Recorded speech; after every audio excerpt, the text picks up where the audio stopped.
Hello दोस्तों, जय श्री राधे।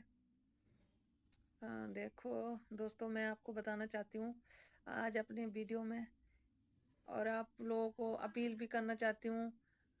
कुछ जो मेरी उम्र के लोग हैं और कुछ जो टीनेजर बच्चे हैं जो पहली बार वोट कर रहे हैं, अपने मत का प्रयोग करेंगे।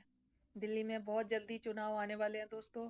5 तारीख को या 6 को है इलेक्शन।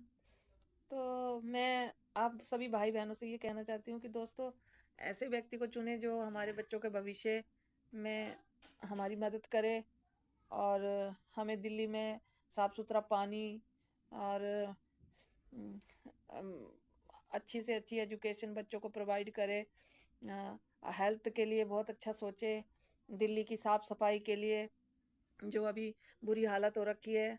और दोस्तों, सबसे बड़ी है हमारी यमुना जी की सफाई, क्योंकि यमुना जी दिन ब दिन बदतर होती जा रही हैं, और कितने गंदगी लोगों ने उसमें डाल दी है। बहुत ही मुझे दुख होता है देख करके कि वही यमुना जी जो दिल्ली से बहकर ये वृंदावन जाती है, और वहाँ संत सब उसका आचमन करते हैं दोस्तों। तो सोचो हम कितना बड़ा पाप करते हैं ये सब करके।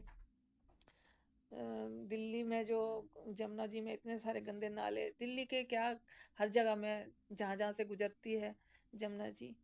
तो मुझे बहुत दुख होता है दोस्तों।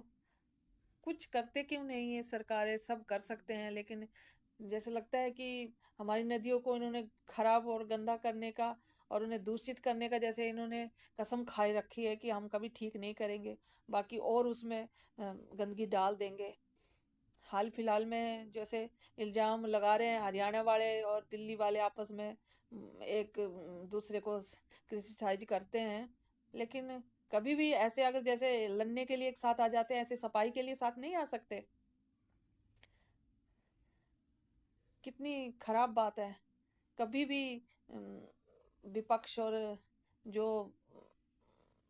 मंत्रालय में, जिस वक्त जो मंत्रालय चला रहा होता है, कभी भी एक नहीं होते। कभी भी पानी के मामले में हो या कोई गंभीर विषय हो, बस अपनी राजनीति देखते हैं। अभी भी मैंने दोस्तों देखा है कि यमुना जी का तो हाल आप जानते ही हैं। लेकिन जैसे अभी कुंभ मेले में जो दुर्घटना हुई है, उसको भी लोग जो है राजनीति से जोड़ करके देख रहे हैं। दोस्तों, कितनी गलत बात है। इस बात की तो मुझे बहुत दुख हो रहा है, क्योंकि जिनके घर के सदस्य चले गए, उनके लिए मुझे बहुत ही हमदर्दी है। लेकिन देखिए, मैं उनको कहना चाहती हूँ कि भगवान आपके परिजनों की आत्मा को शांति दे, और आपको भी आत्म बल दे कि आप उनका दुख सह सके। और होनी को कौन टाल सकता है? और जिस तरह से योगी जी को लोग मीडिया में और हर प्लेटफॉर्म पे, जो भी सोशल मीडिया का है, उस पर उनको क्रिटिसाइज कर रहे हैं कि इन्होंने ध्यान नहीं दिया, ये नहीं किया, वो नहीं किया। करोड़ों लोगों को संभालना कोई आसान बात है दोस्तों? वो तो बेचारे कितना अच्छा करने की कोशिश कर रहे हैं। लेकिन फिर भी हम लोगों की भी बहुत सारी गलतियां हैं जो नज़रअंदाज नहीं की जा सकती। जिस तरह से हम लोग सोचते हैं कि कुछ खासी त्योहारों पर जा कर के वहाँ भीड़ बढ़ाएंगे तो हमारे पाप धुल जाएंगे। ऐसा नहीं है दोस्तों। क्योंकि देखो, मेरी औकात तो कुछ नहीं है, क्योंकि मैं जिनको गुरु मानती हूँ, अभी मेरी इतनी औकात नहीं है कि मैं उनका नाम इतने बड़े प्लेटफॉर्म पे ले लूँ। क्योंकि मैंने वो कुछ काम अभी किया नहीं है कि मैं उनकी शिष्य कहलाऊं, या उनके, मैं कह रही कि चरण धूलि की भी औकात नहीं है मेरी। तो जिनके मैं प्रवचन सुनती हूँ, जिनको मैं गुरु मानती हूँ, तो अक्सर महाराज जी कहते थे अपने कहते हैं अपने प्रवचनों में कि कोसों दूर से भी अगर गंगा मैया, यमुना मैया, सरस्वती का आप ध्यान करेंगे, तो वही फल आपको प्राप्त होगा, जो हमारे शास्त्रों में भी लिखा हुआ है दोस्तों। तो पता नहीं हमारे लोगों को क्यों लगता है कि वहीं जाके डुबकी लगा के ही हमें पुण्य मिलेगा। पुण्य तो बहुत तरह से कमाया जा सकता है, लेकिन लोग सोच रहे हैं कि हम कुछ भी करके बैठे हैं और वहां जाएंगे त्रिवेणी में, तो हम डुबकी लगाएंगे तो हमारे सारे पाप धुल जाएंगे। ये सब उनका भ्रम है। अगर पाप धो भी आएंगे आप, तो फिर नहीं करेंगे क्या? उसमें से बाहर रखते ही आपसे पाप हो जाएंगे। कोई पैर रखोगे जमीन पे, कोई कीड़ा मर गया, पाप हो गया आपसे।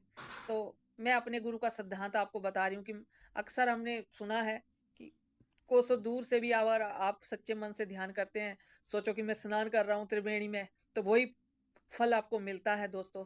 तो किसी को कष्ट दे करके अगर मैं वहां स्नान कर भी लूंगी तो मुझे कोई पुण्य नहीं। आप सोचो जरा, जिन्होंने वहां पे सोए हुए लोगों को कुचल दिया पुण्य के कमाने के चक्कर में, सोचो पुण्य तो उनको मिला नहीं और पाप लेके आ गए वो। तो हमें सोचना चाहिए, पहले भीड़ को देखना चाहिए कि कितनी भीड़ है, हम जा सकते हैं कि नहीं जा सकते हैं। खाली अपना स्वार्थ देख करके हम सोचे कि भैया हम ही चले जाएं, बाकी वही जो मैंने पिछले वीडियो में भी कहा था कि निस्वार्थ और स्वार्थी लोगों की बात आ गई फिर से अब।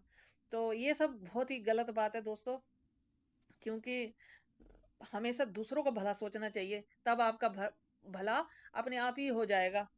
तो मैं चाहती हूँ कि मैं रिक्वेस्ट करना चाहती हूँ आप लोगों से, कृपया जाओ, लेकिन जैसे लोग पूरा पूरा परिवार ही चले जा रहे हैं, तो इतने लोग ना जाए, कम से कम परिवार के 2 सदस्य जाएं या एक ही चला जाए, और बाकियों के लिए वहां से त्रिवेणी से जल भर के ले आए। बहुत सारे महापुरुषों ने या गुरुओं ने कहा है कि अगर आप वहां से जल लेके आते हैं और उसको भी छिड़क लेते हैं अपने ऊपर, तो वही पुण्य आपको मिलता है। तो दोस्तों ऐसा करना चाहिए हमको, ताकि लोगों को कम से कम भीड़ हो वहां पे और सब लोगों को जगह मिल सके। तो मैं यही कहना चाहती हूँ कि योगी जी को क्यों आप इतना बुरा भला कह रहे हैं। उनकी क्या गलती है? उन्होंने इंतजाम किया हमारे लिए, इतनी अच्छी सड़कें बनाई, इतने अच्छे इंतजाम किए सबके लिए, और फिर भी हमें संतुष्टि नहीं है, और कुछ चाहिए। और जो निंदा कर रहे हैं उनकी, मुझे उन पूर्व मुख्यमंत्री का नाम लेने में कोई इंटरेस्ट नहीं है, क्योंकि मैं जिनको पसंद नहीं करती उनका नाम भी लेना नहीं चाहती। तो उनको अगर इतनी फिक्र थी वहां की जनता की, तो यहाँ पे दिल्ली में आके यहाँ पे दूसरी पार्टियों का प्रचार कर रहे हैं आके, और अपने लोगों के जो जिनको वहां परेशानी हुई उनके लिए उन्होंने कुछ नहीं किया।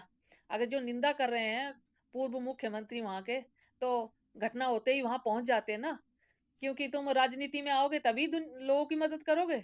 ऐसे नहीं कर सकते क्या? ऐसे तुम्हें खाली क्या हमले इसलिए चुनते हैं कि तुम हमें मार सको, और ऐसे फिर अगर हमें तकलीफ हो जाए कुछ, तो फिर आप दूसरे मुख्यमंत्री को क्रिटिसाइज करो, बस यही काम है आपका, और तो कुछ आता नहीं है आपको।